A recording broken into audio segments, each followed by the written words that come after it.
তপ্ত জীবনম কবি বিড়িতম কলমশাপহম শ্রবণমঙ্গলম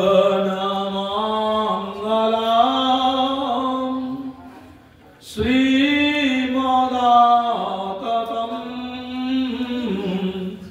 ভুবি গৃহন্তি তে ভূরিরায়ণা। কি বললেন কবিগণ? বললেন ভাগবতে যে তুমি আমাদের ছেড়ে চলে গেছো, কি তাই কি হয়েছে? আমরা তাও বেঁচে থাকবো। কি করে থাকবো জানো? তোমার কথারূপ অমৃতকে নিয়ে বেঁচে থাকবো। কথামৃতম, সেই জন্য ভগবানের কথা যারা অমৃত কথা শ্রবণ করেন তারাও অমরত্ব লাভ করে। ভগবানের কথা নেই অমৃত। আগে যে দুই রকমের অমৃত বললেন, ওই যে চরণামৃত আর প্রসাদামৃত, এইগুলো পেতে গেলে অনেক পরিশ্রমের দরকার, অর্থের দরকার। কেন? ভগবানকে স্নান করাতে হবে, তার আগে নিজেকে স্নান করতে হবে, পবিত্র হতে হবে, তবে তো চরণামৃত পাওয়া যাবে। প্রসাদামৃত বলেন আপনি বাজার করবেন, ভালো করে রান্না করবেন, শুদ্ধ সাত্বিকতার সাথে ভগবানকে ভোগ লাগাবেন, তবে তো সেটা প্রসাদামৃত হবে।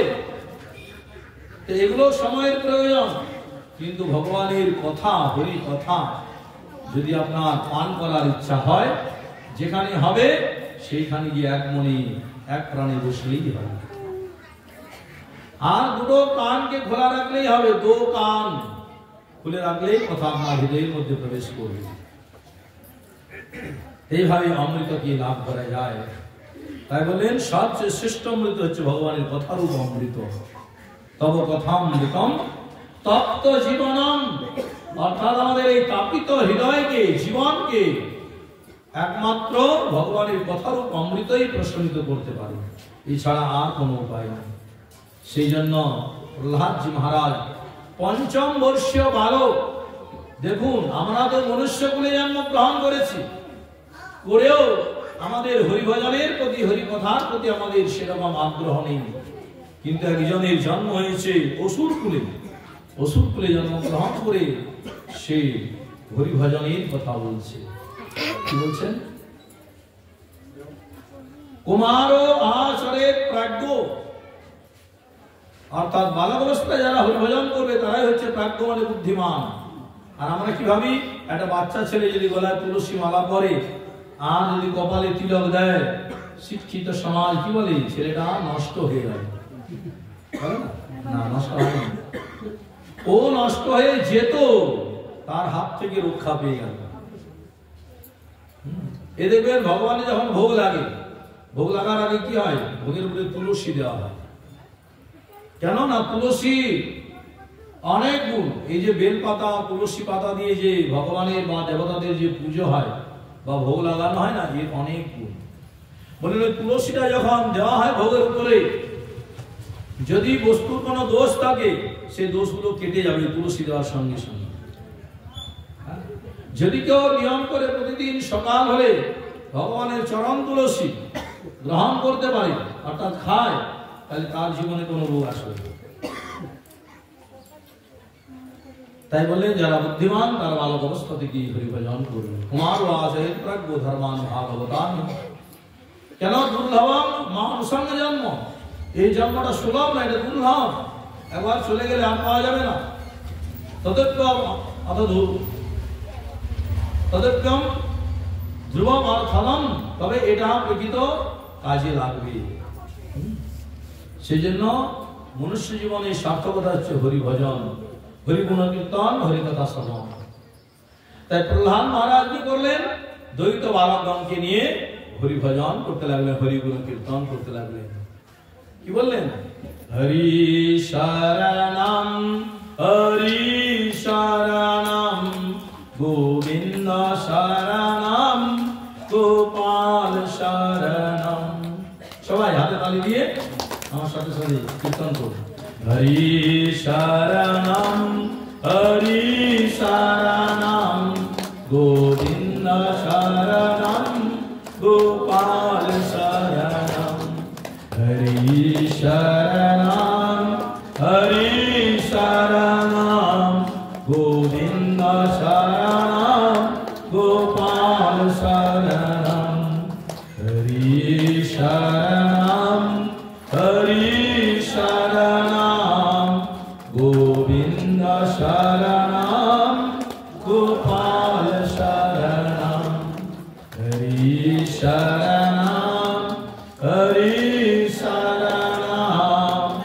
गोविंद शरणं गोपाल शरणं। बोलानंद भगवान की। এইভাবে প্রহ্লাদ দ্বৈত বালকগণ কি হরিনাম করাতে লাগলেন। এইভাবে হরিনামে যখন মত্ত হয়ে রয়েছেন এমন সময় কি হয়েছে না স্বর্ণবর্গ ফিরে এসেছে। এসে বলছেন কি হলো প্রহ্লাদ, তুমি এ কি আরম্ভ করেছো? এদিকে নিয়ে হরিভজন করছো। এরা তো সবাই তো হরিনাম করলে কি হবে, সবাই বৈকুণ্ঠে চলে যাবে। তার প্রমাণ আছে এই ভাগবতে আছে অজামিল চরিত্রে। অজামিল কান্নকুব্জে একজন ব্রাহ্মণ ছিলেন, তার নাম ছিল অজামিল। কান্নকুব্জে দ্বিজকশ্চি দাসীপতির অজামিল নামনা নষ্ট সদাচার সংসর্গদূষিত। সদাচার নিষ্ঠাবান একজন ব্রাহ্মণ ছিলেন কান্নকুব্জে, তার নাম ছিল অজামিল। অজামিল মানে কি? প্রত্যেকটা নামে তো একটা অর্থ আছে। অজা কথার অর্থ হচ্ছে মায়া, অর্থাৎ মায়ার সাথে যার মিল সেই হলো অজামিল। তো সে সদাচার নিষ্ঠাবান ব্রাহ্মণ ছিল, কিন্তু দুঃখের বিষয় কি হলো, দুর্দৈব কি হলো না, সে একদিন যখন স্নান করে ফিরছে নদী থেকে, তখন একটা অশুভ বস্তু দর্শন করলো। দেখলো পথের মাঝখানে একজন স্ত্রী পুরুষ মিলিত হয়েছে। দেখে কি হলো, তার মনের মধ্যে ক্রিয়া হলো, হয়ে তার বিবাহিত স্ত্রীকে পরিত্যাগ করে ওই দাসীর সাথে সংসার আরম্ভ করবে। আর যত সদ্গুণ ছিল সেইগুলি চলে গেল, আর যত অবগুণ সেইগুলি এসে তার নিকটে উপস্থিত হলো। রাত্রি হলে ঘর থেকে বেরিয়ে চলে যায়, চুরি ডাকাতি করে, হিংসা করে, মানুষ খুন করে, কত কত অসৎ কর্মে সে লিপ্ত হয়ে গেল। তা একদিন সাধুগণ মনে মনে ভাবলেন যে সদাচার নিষ্ঠাবান ব্রাহ্মণ এরকম অসৎ পথে পরিচালিত হয়েছে, তাই একে কি করে উদ্ধার করা যায় তার চিন্তা তারা করতে লাগলেন। তখন কি হলো, একদিন সাধুগণ আসলেন তার গৃহে সন্ধ্যাবেলা। অজামিল সন্ধ্যা হলে ঘর থেকে বেরিয়ে যায়। সাধুগণ এসে জিজ্ঞাসা করলেন তার ওই দাসী স্ত্রীকে, বলেন অজামিল কোথায়? বলেন মহারাজ তার সাথে দেখা করতে গেলে দিনে আসতে হবে, রাত্রে সে ঘরে থাকে না। কি করে? সাধুরা সব জানেন। বলেন রাত্রে চুরি ডাকাতি করে, প্রাণী হিংসা করে, মানুষ হত্যা করে। বলেন সে কি? বলেন হ্যাঁ, এটাই তার একমাত্র কর্ম। তখন সাধুগণ বলেন দেখো আজকে রাত্রি হয়ে গেছে, নিরুপায় আমরা রাত্রিরা তোমার ঘরে থেকে সকাল হলেই চলে যাব। বলেন দেখুন সকাল হওয়ার আগে চলে যাবেন, কেন অজামিল যদি জানতে পারে তাহলে আপনাদের আর দেহে প্রাণ থাকবে না, হত্যা করবে। বলেন ঠিক আছে। কেন সাধুরা তো কাউকে ভয় পায় না। প্রকৃত সাধু যদি গৃহস্থের গৃহে কখনো আসেন তাহলে জানবেন গৃহস্থের মঙ্গল হবেই হবে। কেন না, সাজা সাধু নয়, যারা মন থেকে সাধু তারা গৃহস্থের গৃহে আসলে কিসের জন্য আসেন? কিছু নিতে আসেন না। এগুলো ভালো করে জেনে রাখুন। কোন সাধু যদি গৃহস্থের গৃহে এসে বলেন ঘরে সাধু এসেছে, সাধু বিদায় করো, আমাকে 100 টাকা দাও, ভালো করে জেনে রাখুন ভাগবত বলছেন উনি সাধু নন। কেন? বলেন যিনি সাধু হবেন তিনি কখনো গৃহস্থের ঘরে এসে আর রেট বেঁধে দিবেন না যে 100 টাকাই লাগবে। হ্যাঁ, শাস্ত্রে বলা আছে যে গৃহস্থের গৃহে যখন কোনো সাধু আসেন চলে যাওয়ার সময় অর্থাৎ বিদায় নেওয়ার সময় তাকে দান দক্ষিণা করতে হয়। করলে কি হয়? গৃহস্থের মঙ্গল হয়। কিন্তু তাই বলে কখনো গৃহস্থের কাছে সাধু রেট বেঁধে দেবেন না, এ সাধু নয়, এ সাজা সাধু। বলেন সাধু সাজা যায়, কিন্তু সাধু হওয়া খুব কঠিন। কেন? প্রকৃত সাধুর লক্ষণ ভাগবতে বলেছেন কপিলদেব ভগবান মা দেবহূতির কাছে। কি বলেছেন? তিতিক্ষব কারুণিকা সুহৃদা সর্বদেহিনাম অজাত শত্রব শান্তা সাধব সাধুভূষণ।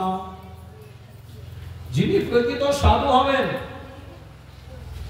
তার লক্ষণ কি দেখলে সাধু বুঝবেন? তিলক মালা থাকলেই সাধু, গেরুয়া কাপড় পরলেই সাধু? বলেন না। তাহলে বলেন এইগুলি সাধুর লক্ষণ, এইগুলি সাধুর চরিত্র নয়। তিতিক্ষম অর্থাৎ যার মনের মধ্যে কোনো লোভ থাকবে না, অন্যের বস্তু দেখলে যার লোভ হবে না, এই সাধু একটা লক্ষণ। কারুণিকা, তিনি হবেন করুণার পূর্ণ মূর্তি বিগ্রহ। সুহৃদ অর্থাৎ তিনি সকলের মঙ্গল চিন্তা করবেন।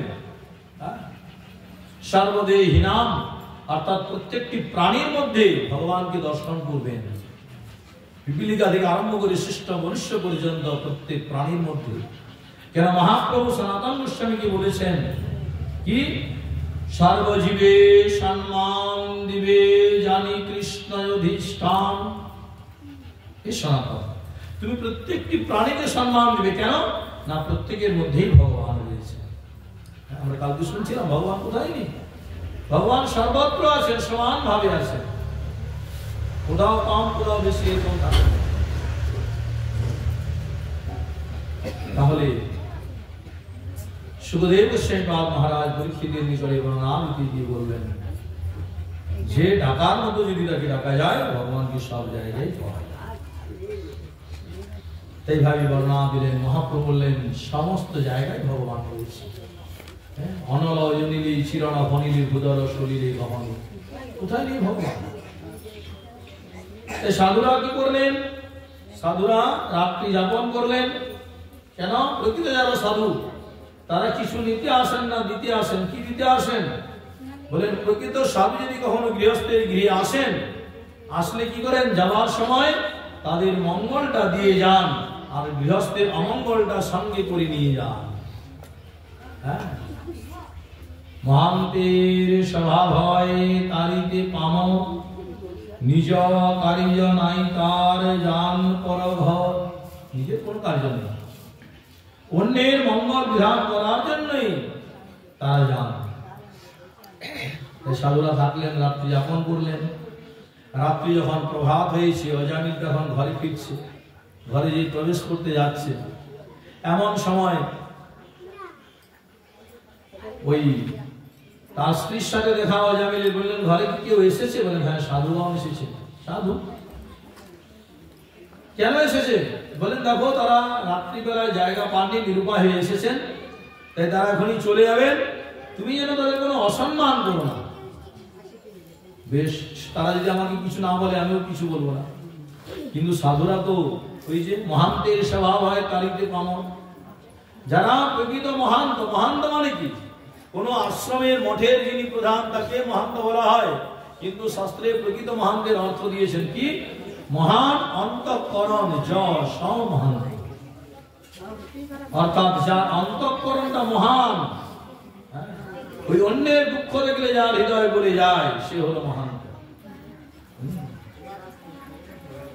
তাই কি করলেন?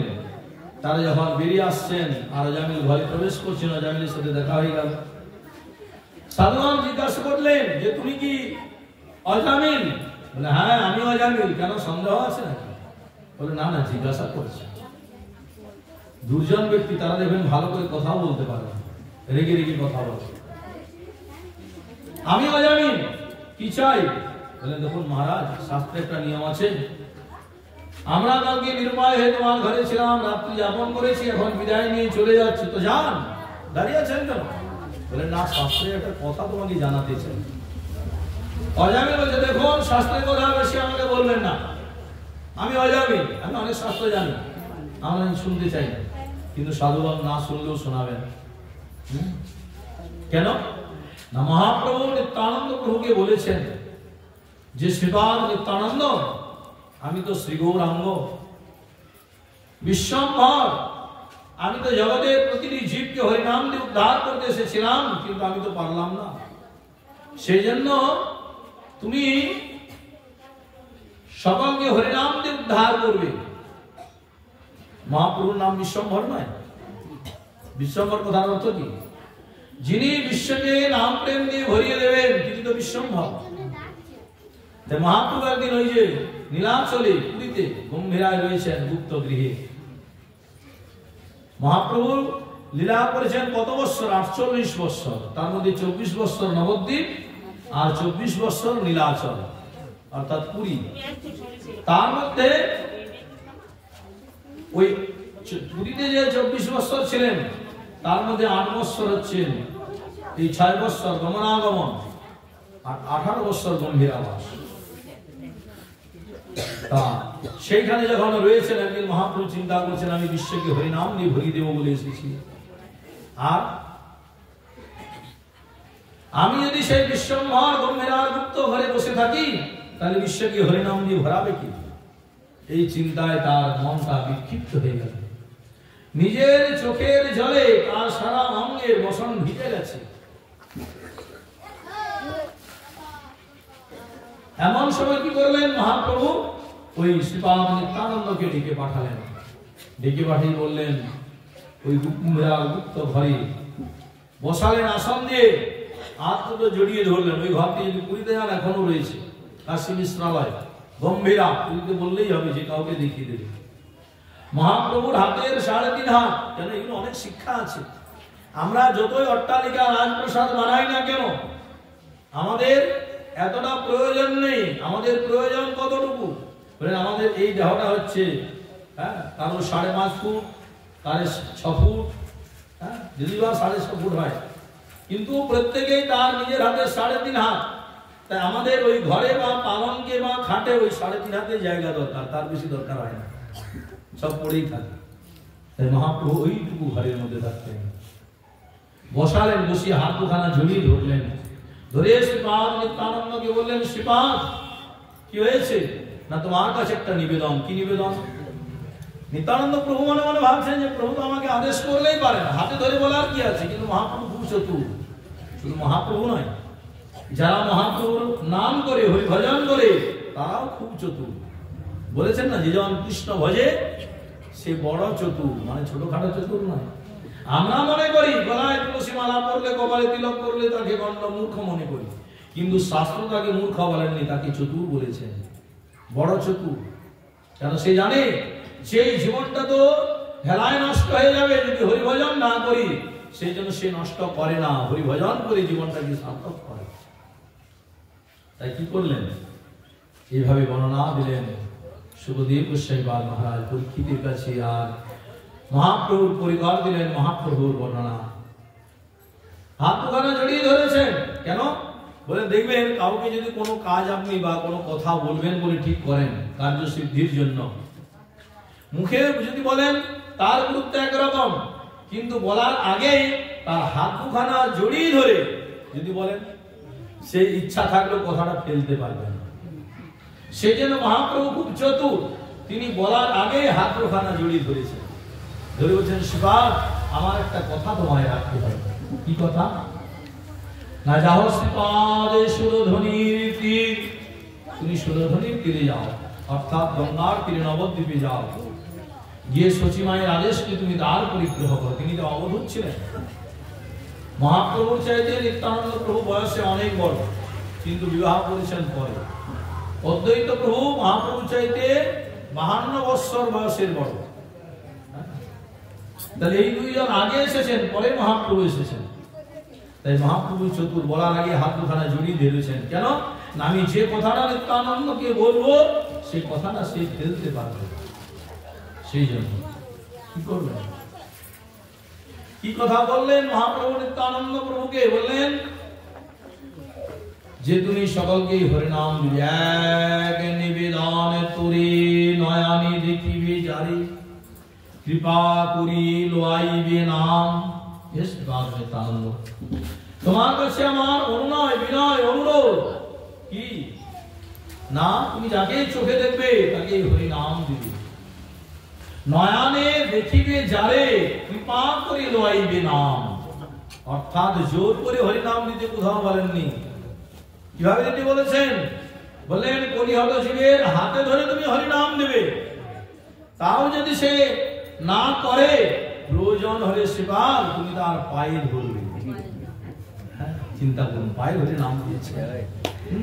কি বললেন? পায়ে ধরি ছাড়ো ভ্রম, কিছু নাই পরিশ্রম, কৃষ্ণ কৃষ্ণ কহ বিরাম। আমরা আম কথা শুনতে বলতে ভালো লাগে আমাদের, হ্যাঁ, বলতে বলতে সকাল সন্ধ্যা হয়ে যায়, সন্ধ্যা সকাল হয়ে যায়, তাতে আমাদের আলিশতা আসে না। আর যত আলিশতা আসে আমাদের এই হরি কথায়, হ্যাঁ। তাই বলেছেন কি, পায়ে ধরি ছাড়ো ভ্রম, কিছু নাই পরিশ্রম, কৃষ্ণ কৃষ্ণ কহ অবিরাম। কহ লক্ষ কোথায় আন, তুমি লক্ষ লক্ষ আন কথা বলতে পারো, তাতে তোমার আলিশতা আসে না। আর হরি কথা বলতে গিয়ে তোমার কেন এত আলিশতা? তাই কহ লক্ষ কথায় আন, তাহে না আলিশ জ্ঞান, কি ভার কি বোঝা কৃষ্ণ নাম। কৃষ্ণ নাম তোমার কাছে এত ভার বোঝা বলে মনে হয় কেন? আর কৃষ্ণ কথার প্রতি যদি তোমার শ্রদ্ধা না থাকে, ভালোবাসা না থাকে, ভার বোঝা বলে যদি মনে হয়, তাহলে কি হবে? বললেন কি ভার কি বোঝা কৃষ্ণ নাম, এই যদি না শোনো ভাই, তবে আর গতি নাই, হেন জন্ম না হইবে আর। এই জন্ম কিন্তু আর হবে না। কালকে আমরা শুনেছি যে দেব দুর্লভ মনুষ্য জন্ম চাইলেই পাওয়া যায় না, ভগবান আমাদের কৃপা করে দিয়েছেন, হেন জন্ম না হইবে আর। তাই শ্রীপাদ বললেন কি, তুমি যাও সকলকে হরি নাম দেবে, এক নিবেদন করে নয়নে দেখিবে যাবে, নয়ন মানে চোখ, চোখে জাগেই যাবে, জাগেই হরি নাম দেবে, কৃপা করে লইবে নাম। জোর করে হরি নাম কোথাও দিতে পারেন না, কৃপা করে হাতে ধরে বলবে, পায়ে ধরে হরি নাম দেবে, কৃপা করে লইবে নাম। তাদের হরি নাম দিয়েছেন যারা তিলক মালা পড়েন, তাদের বলেন না, তাদের দিতে বলেছেন কৃত পাপী দুরাচার ইন্দু গোপাসন্ডিয়ার কেহ যেন বঞ্চিত না হয়। যারা সব সময় পাপ কর্মে লিপ্ত রয়েছে তাদের হরিনাম দিবে। কৃত পাপী দুরাচার অর্থাৎ যাদের আচারটা ভগবতমুখী নয়, অন্তর্মুখী নয়, বহির্মুখী, তাদের হরিনাম দিবে কৃত পাপী দুরাচার। আর তাদের বললেন নিন্দুক পাষণ্ডিয়ার, যারা নিন্দা করে তাদের হরিনাম দিবে। নিন্দুক পাষণ্ডিয়ার কেহ যেন বঞ্চিত না হয়, অর্থাৎ একজন যেন বাদ না পড়ে, সবাইকে হরিনাম দিবে। এইভাবে হরিনাম দেওয়ার জন্য আদেশ করলেন ও অনুরোধ করলেন মহাপ্রভু শ্রীপাদ নিত্যানন্দ। নিত্যানন্দ প্রভু মহাপ্রভুর আদেশ পেয়ে তিনি হরিনাম প্রচার করতে গেলেন। নামের ডালি মাথায় নিয়ে নিতাই চলে পথে পথে, তিনি পথে পথে ঘুরে ঘুরে হরিনাম দিচ্ছেন। আর দেওয়ার সময় কি করছেন? সকলকেই বলছেন যে তোমরা একবার মুখে হরিনাম বলো, বারবার বলতে হবে, একবার বলো। কোন একজন কলিহত জীবে ধরে যায় গিয়ে শ্রীপাদ নিত্যানন্দ গলায় কাপড় দিয়ে হাত জোড় করে বলছেন, হে কলিহত জীব, তুমি তো জন্ম জন্মান্তর ধরে দুঃখ কষ্ট যন্ত্রণায় ভোগ করছো, ডুবে রয়েছো, তাই আমি বলছি তুমি একবার হরিনাম করো, করলেই তোমার যত দুঃখ যন্ত্রণা আছে আমি বহন করব। কিন্তু দেখুন মানুষের অর্থাৎ জীবের এমনই দুর্দৈব দুর্ভাগ্য, কি বলছে সে নিত্যানন্দকে, এই গোসাই যাও যাও, তোমার নাম এখানে বিক্রি হবে না। নাম কি বিক্রি হয়? কয়েকটি জিনিস আছে জগতে, এগুলো বিক্রি হয় না। হরি কথা, ভগবানের কথা বিক্রি হয় না, পয়সা দিয়ে পাওয়া যায় না। মাতৃদুগ্ধ এগুলো বিক্রি হয় না। চরণামৃত ভগবানের প্রসাদ এখন বিক্রি হচ্ছে কলিযুগে। এখন প্রসাদও পয়সা ছাড়া পাওয়া যায় না, কিন্তু এগুলো বিক্রি হয় না। তাই কি করলেন? ভগবানের কথা হচ্ছে অমৃত কথা, একে পয়সা দিয়ে পাওয়া যায় না। এই ভগবানের কথা একটা অক্ষরের মূল্য কেউ দিতে পারবে? পারবে না। কেন না? একবার দ্বারকায় ভগবান দান করছেন। কি দান? না তার ওজন অর্থাৎ তুলাদান। তুলাদান কাকে বলে? তুলা মানে হচ্ছে এই যে ওজনদারি। একদিকে বসবে আর একদিকে অর্থ সম্পদ ফল এইভাবে চাপাবে, সমান সমান যখন হবে তখন দান হবে। তা কৃষ্ণ ভগবান বসেছেন একদিকে আর একদিকে এইভাবে সোনা মণি মাণিক্য সব চাপানো হচ্ছে। কিছুতেই কৃষ্ণের সমান আর হচ্ছে না। কিছুতেই যখন হচ্ছে না তখন চিন্তায় পড়ে গেলেন দ্বারকা মুনিগণ যে এত কিছু দিয়েও কৃষ্ণের সমান করতে পারছি না। তখন নারদ গুরুদেব তিনি এসে সত্যভামাকে বললেন, সত্যভামা এইভাবে তোমরা এই সারা দ্বারকাপুরীর জনধন সম্পদ আছে, যদি একদিকে তুলাদণ্ডে চাপিয়ে দাও তা কৃষ্ণের সমান হবে না। বলেন তাহলে কি হবে, কিভাবে সমান হবে? বলে তোমরা এক কাজ করে, একটা তুলসী পাতার মধ্যে ভগবানের নাম লেখো, আর যেই নাম লিখে আর ওই আর এক পাশে চাপিয়েছে সঙ্গে সঙ্গে কৃষ্ণ যে বসেছিলেন তার পাল্লাটা উপরে উঠে গেছে। কেন নাম আর নামই অভিন্ন হলেও নামের মহিমা বেশি। সেই জন্য সুখদেব গোস্বামী পাদ শ্রীমদ্ ভাগবতী মহারাজ পরীক্ষিতের নিকটে বর্ণনা দিচ্ছেন। আর এখানে শ্রীপাদ নিত্যানন্দ প্রভু তিনি জগতের জীবের নিকটে জানালেন যে ভগবানের নাম হচ্ছে প্রাকৃত চিন্ময় নাম। অর্থ দিয়ে পাওয়া যায় না, তাই নাম হেলায় হোক শ্রদ্ধায় সহকারে হোক যেমন করলেই হবে। এই কলিযুগে নাম ছাড়া তো গতি নাই, নাম বিনা কলিযুগে গতি নাহি। আর পরিষ্কার করে বলেছেন, আপনি যতই যাগযজ্ঞ ক্রিয়া অনুষ্ঠান দান ধান করুন না কেন, সেগুলি আপনার পুণ্য হবে, ধর্ম হবে, কিন্তু পুণ্য করলে কি হবে? আপনি স্বর্গে যাবেন, আর স্বর্গে যাওয়ার পর যখন পুণ্য ক্ষয় হয়ে যাবে তখন আবার মর্তলোকে আসতে হবে। পাপ করলে নরকে যেতে হবে, পুণ্য করলে স্বর্গে যেতে হবে। তাই প্রকৃত যারা হরিভজনশীল তারা নরকেও যেতে চান না, স্বর্গেও যেতে চান না, তারা বৈকুণ্ঠে যেতে চান, ভগবানের নিকটে যেতে চান। অর্থাৎ যেখানে গেলে আর আসতে হবে না, কিন্তু স্বর্গে গেলেও ফেরত আসতে হবে। গীতায় পরিষ্কার করে বলেছেন কি ক্ষীণে পুণ্যে মর্তলোকং বিশন্তি।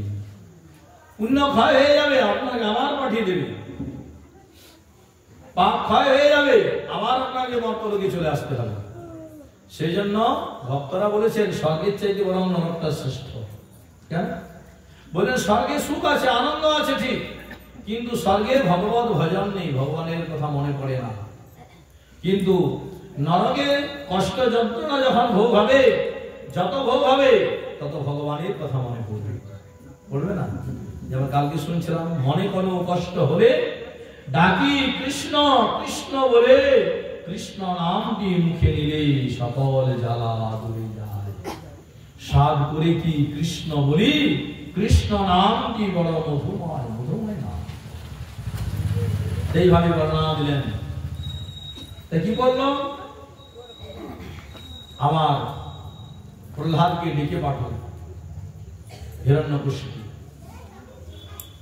কোলে বসিয়ে তাকে আদর করছেন, ছোট ছেলে তো, বলছেন বাবা তুই কেন আমার শত্রুর নাম মুখে নিচ্ছিস? তোকে ভালো করে বোঝাচ্ছি, তুই এক কাজ কর, তুই আমায় বলতো তুই যত হরি হরি করছিস তোর হরি থাকে কোথায়? তখন প্রহ্লাদ বলছেন বাবা ভগবান শ্রীহরি থাকেন না কোথায়? আপনি বলছেন থাকে কোথায়, আমি আপনাকে জিজ্ঞাসা করছি থাকেন না কোথায়? এমন একটা জায়গা বলুন যেখানে ভগবান নেই। ভগবান সর্বত্র সমান ভাবে আছেন। কোথায় আছেন? আছো অনালয় হনিলে চিরানাম ভনিলে বুদার শনিলে গহনে, আছো বিটপিলতায় জলদে রগায়, শশীতার কায়ে তপনে। এত জায়গায় ভগবান আছে। চন্দ্রে কৃষ্ণ, সূর্যে কৃষ্ণ, তারায় তারায় কৃষ্ণময়। তাহলে সর্বত্রই যদি ভগবান আছেন তাহলে আমরা দেখতে পাচ্ছি না কেন? বললেন দেখবে কি করে? মোটা কাপড় যদি তোমার চোখে বাঁধা